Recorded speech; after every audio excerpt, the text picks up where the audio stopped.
तो इस कारण सुदामा को भोगनी पड़ी थी गरीबी। कृष्ण और सुदामा की दोस्ती को तो सब जानते होंगे। अगर किसी को कभी दोस्ती की मिसाल देनी हो तो सबसे पहला नाम कृष्ण सुदामा का ही आता है। कृष्ण का जन्म एक संपन्न परिवार में हुआ था और वहीं सुदामा एक गरीब ब्राह्मण थे। दोनों में जमीन आसमान का फर्क हुआ करता था, लेकिन फिर भी दोनों की दोस्ती की मिसालें आज भी दी जाती हैं।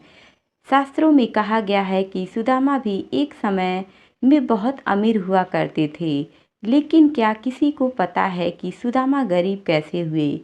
क्या थी इसके पीछे की वजह? तो चलिए आज जानते हैं इसके पीछे की एक पौराणिक कथा के बारे में। पौराणिक कथा के अनुसार एक ब्राह्मणी थी जो बहुत गरीब निर्धन थी।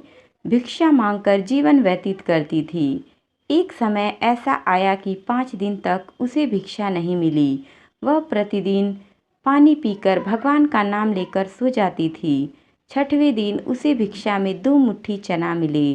कुटिया पे पहुँचते पहुँचते रात हो गई।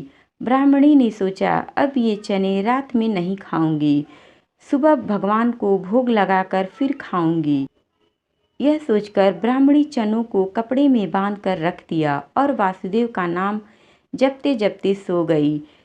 लेकिन कुछ समय बाद कुछ चोर चोरी करने के लिए उसकी कुटिया में आ गए। इधर उधर बहुत ढूंढा, चोरों को कुछ नहीं मिला, लेकिन वे चनों की बंधी पोटली चुरा कर ले आए, क्योंकि उनको उस पोटली में सोने के सिक्के लगे। इतने में ब्राह्मणी जाग गई और शोर मचाने लगी। गांव के सारे लोग चोरों को पकड़ने के लिए दौड़े। चोर वे पोटली लेकर भागे। पकड़े जाने के डर से सारे चोर संदीपन मुनि के आश्रम में छिप गए, जहां भगवान श्री कृष्ण और सुदामा शिक्षा ग्रहण कर रहे थे। कुछ समय बाद चोर उस आश्रम से भय से भाग गए, लेकिन वे चनों की पोटली वहीं पर भूल गए।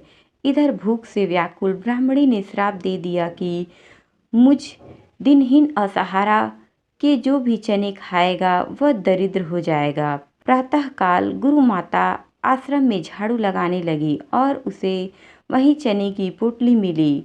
गुरु माता ने पोटली खोल के देखी तो उसमें चने थे। सुदामा और कृष्ण भगवान जंगल से लकड़ी लाने जा रहे थे, तो गुरु माता ने वह चने की पोटली सुदामा को दे दी और कहा, बेटा भूख लगे तो खा लेना। सुदामा तो जन्मजात से ही ब्रह्मज्ञानी थे।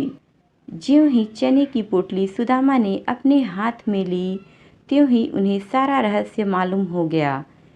सुदामा जी ने सोचा, गुरु माता ने कहा है यह चने दोनों लोग बराबर बांट के खाना, लेकिन ये चने अगर मैंने श्री कृष्ण को खिला दिए तो सारी सृष्टि दरिद्र हो जाएगी।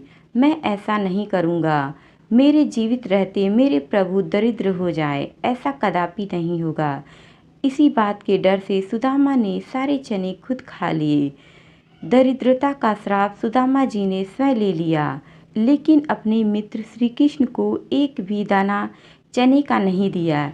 ऐसे निभाई सुदामा ने अपनी दोस्ती और खुद बन गए गरीब। दोस्तों, कहानी अच्छी लगी तो लाइक करें, शेयर करें, कमेंट करें और चैनल को सब्सक्राइब करें। Thank you.